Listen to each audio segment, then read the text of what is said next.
Good morning, good afternoon, good evening, wherever you are. We're back here with the Wiley Government Contracts podcast. My name is Craig Smith, partner in the practice, and here with me today is Gary Ward. Gary's a partner in our group.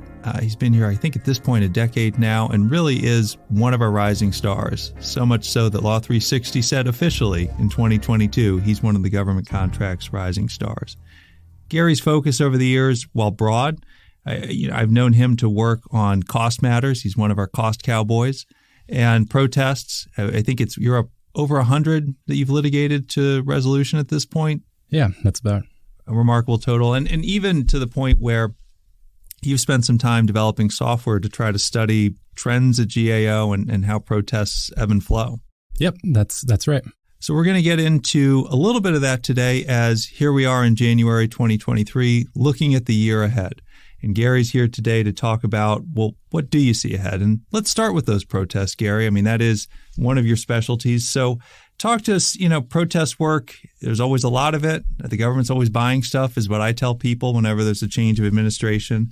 But you see reports in the media that maybe protests are down a little bit in numbers. I know you look at it at a more subtle level, but kind of now, instead of looking backwards at what GAO has been doing, what do you see looking ahead?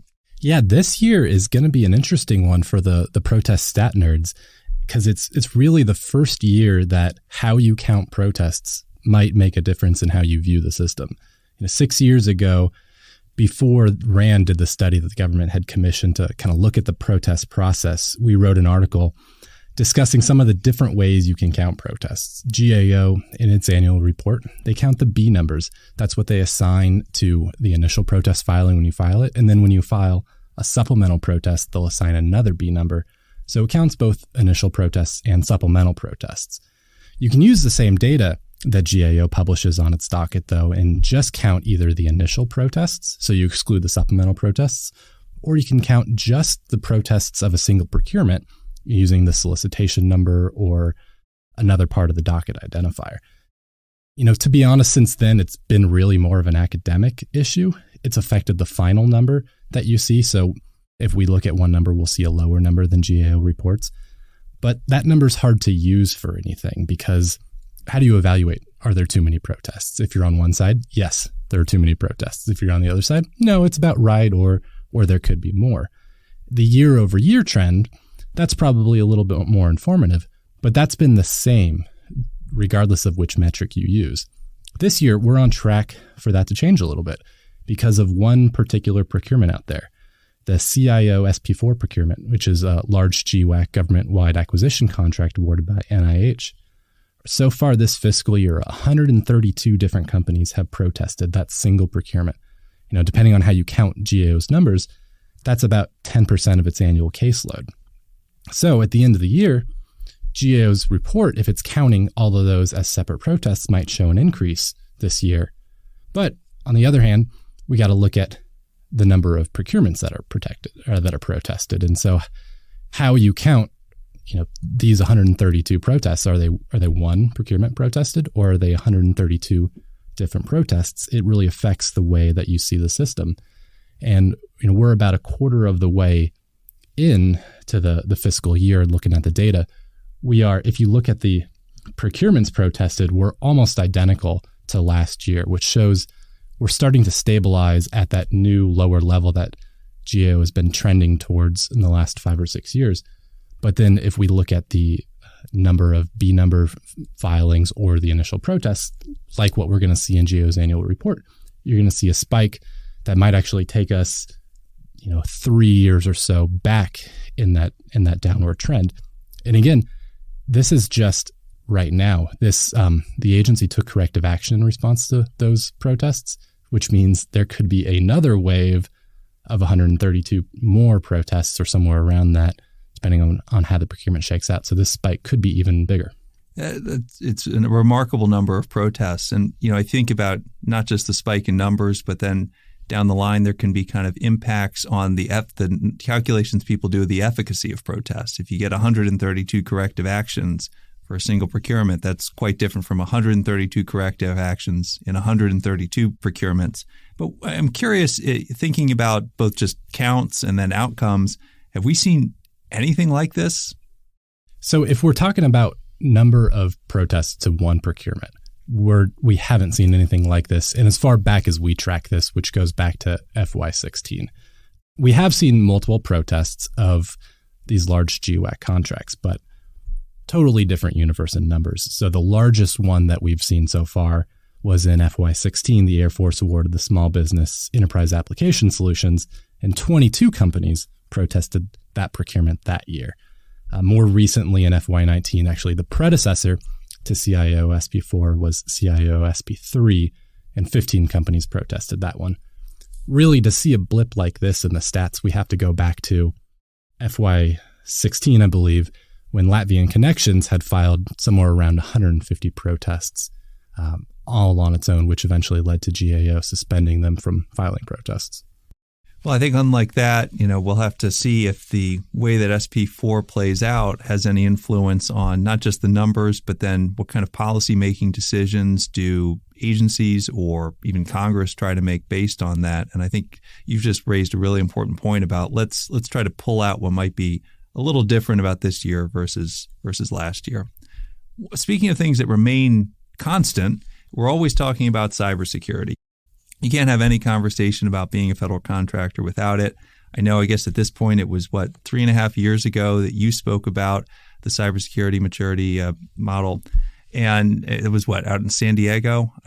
Yep. I attended that conference and then went to the hospital, so I remember it well. A rare in-person conference out there. It does feel like that. So now that we're here, we're in 2023. I know there have been a wealth of changes, and while everyone knows cyber, where do you see things heading this year?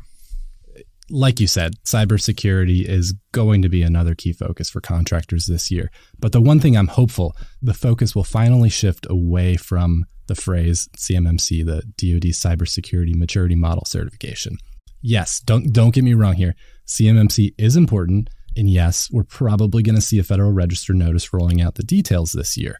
But really, the current CMMC 2.0 program, that's what we're on right now, is not the same program as the CMMC 1.0, the one we all remember Katie Arrington going and hosting all these webinars and talking about how this is going to totally change the game and really scaring a lot of industry with a really overwhelming program. The new 2.0, DoD kept the name CMMC, but it is completely different. 2.0 is more about independently assessing contractors against the requirements that exist today based on the standard DFARS regulation and the NIST 800-171 guidance. Let's shift away from CMMC. We're going to see a lot of other activity in cybersecurity areas, and some of this stems from an executive order. So we can look beyond CMMC? Absolutely. We should be looking beyond CMMC. And like I said, I'm hopeful that the focus can begin looking at cybersecurity, big picture, and not get distracted by the label of CMMC or some of the past issues on that program. And, things that are out there in this area, a lot of it comes from the Biden executive order outlining a pretty ambitious agenda across a host of different areas. Section 4 of that is what we've seen a lot recently with the Secure Software Development Framework. OMB has issued its guidance on that. And, now it's up to the FAR Council to implement standard terms and conditions that can go into contracts. And we're going to start seeing that when these solicitations hit the street. On a very, very positive note, we're hoping to see some standardization from the federal government in this area. We've talked about DoD because they're the ones that have standardized cybersecurity to a much, much greater extent than the rest of the federal government has. If you're dealing with a lot of civilian agency contracts, you really have to look at every single contract to have a sense of what are your cybersecurity obligations, what are your reporting obligations. Section 2 of that executive order, the Biden cybersecurity executive order, that required some standardization of a lot of these things. And we're expecting to see that rolled out into the FAR. Hopefully it's coming this year because that'll be a relief to many who have to track their obligations. So there's that, I think, perpetual push-pull, and cyber is a good example of standardization can simplify, but it also maybe lacks some of the nuance that you need for what do different contractors in different parts of the community really need to protect the government and the supply chain? Yeah, there's always going to be some degree of tailoring, and that's necessary. But right now, it's not really tailoring. It's more ad hoc, and you have variations not just between large agencies, but even within certain agencies, because some agencies are handling these cyber requirements more the way they handle technical requirements, and they have the requirements team working on that rather than a standard agency-wide policy of here's what we're going to require in each contract. There needs to be a balance of, well, here's our standard, and here's how we tailor that to meet our unique requirements that may or may not be different, actually. Shifting beyond that executive order, we're actually going to go way back in time, well, not that far back in time, to one of President Obama's executive orders on controlled unclassified information. And that one, believe it or not, has not had a FAR rule issued on it. And that rule on controlled unclassified information may finally give us more guidance on designating, safeguarding, and marking controlled unclassified information, which really is an important topic for any of these cybersecurity areas, because in order to protect the information, you first got to understand what needs to be protected to what level. And it's been a challenging area to know what's controlled unclassified information and what requires certain levels of protection. It also strikes me as an area where you're not going to get a lot of cases to help you out. You're really dependent on guidance and rulemaking along those lines. Definitely not going to get a lot of litigation on whether something was properly marked or needed to be marked. And all this talk about different cybersecurity requirements, we're actually seeing something pretty rare from the FAR Council, although you might know how rare that you might have a better sense of how rare this is. We're potentially getting a new part to the FAR to deal with cybersecurity requirements. On their open cases report, they've listed a case where I believe it's part 40 is going to be the place where these cybersecurity requirements eventually end up living. It's a blue moon event. You're absolutely right. And then, of course, outside of the FAR and the regulatory environment, we're going to see some statutory changes. The NDAA, for example, codified the FedRAMP program, and so we're going to see some changes related to that. Well, we talked about you're not going to see a lot of litigation or cases to help kind of expand on what the government's giving us through regulations, guidance, or even statute. But also at the same time, there's plenty of litigation going on, and not just protest litigation. There's all sorts of other claims and disputes. And that's one other area you think we'll want to pay attention to this year? Yeah, absolutely. I mean, Greg, you and I are always paying attention to litigation. This is what we do. This is exactly what we do. And when we're not litigating, we're advising based on what others have litigated in the past. The litigation, though, I think we're still going to continue to see a lot of cases dealing with what you normally see in a lot of this litigation involving cost accounting issues. And fortunately, the ground rules of the Contract Disputes Act. This month, the Federal Circuit issued a decision in a cost accounting case between Raytheon and DCMA that really shows what's at stake in these types of cost accounting cases. I'll save the details for a separate discussion when we want to dive into that. But it's still a good example of why we have so many cost accounting disputes. The question in that case is they're really foundational to how contractors track their costs that they ultimately pass along to the government. But in that Raytheon decision, it took about 15 years from when Raytheon first started incurring those costs under its policies for the Federal Circuit to ultimately weigh in and issue a decision about how Raytheon should have tracked those costs under those policies. It's got to be frustrating for anyone trying to make decisions with that kind of lag. Of course, at least they got a decision on the merits, whatever one thinks of it.